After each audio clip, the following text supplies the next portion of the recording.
Okey, baru ni aku ada ceritakan pasal produk Retort yang ada dekat salah satu pasaraya yang mana aku ceritakan pasal penggunaan botol pipi ni.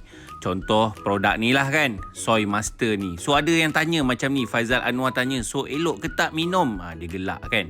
Right, ni nak cakap, kalau korang tengok dekat sini, nampak tak dia tulis dekat sini tiada bahan pengawet. Macam mana aku nak tunjuk kat korang ni Dekat sini, okey, dia dah nampak tu, okey. So, tiada bahan pengawet. Dan kalau korang tengok, dia punya ingredient dia pun dekat sini. Alright, ingredient dia, mana ingredient dia? Okey, ingredient dia kat sini pun, okey, dia guna soya apa semua, ada pemanis, okey. Ni antaranya lah.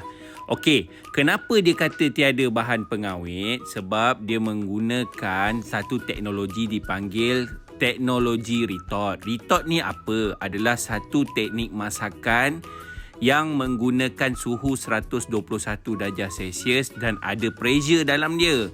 Jadi bila korang nak masak menggunakan suhu 121 dan ada pressure, korang perlu guna teknik Retort. Itu adalah teknik masakan.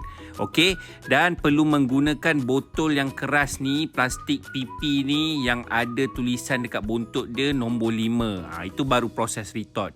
Jadi kalau pakai plastik yang biasa nombor 1, 2 apa semua memang tak boleh lah, sebab suhu 121 tu tujuan dia adalah untuk mematikan bakteria yang ada di dalam makanan ataupun minuman. Jadi sebab apa dia boleh cakap tiada bahan pengawet? Sebab dalam ni memang tak gunakan bahan pengawet.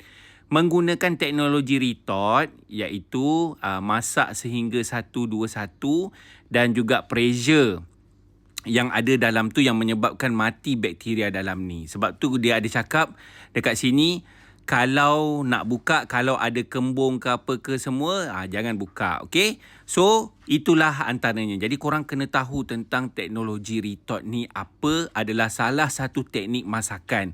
Dan kalau nak Retort minuman, dia perlu pakai botol pipi 5 ni sebab dia boleh tahan panas dan juga tahan pressure. Okey? Faham tak? Alright.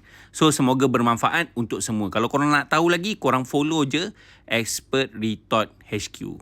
Mantap.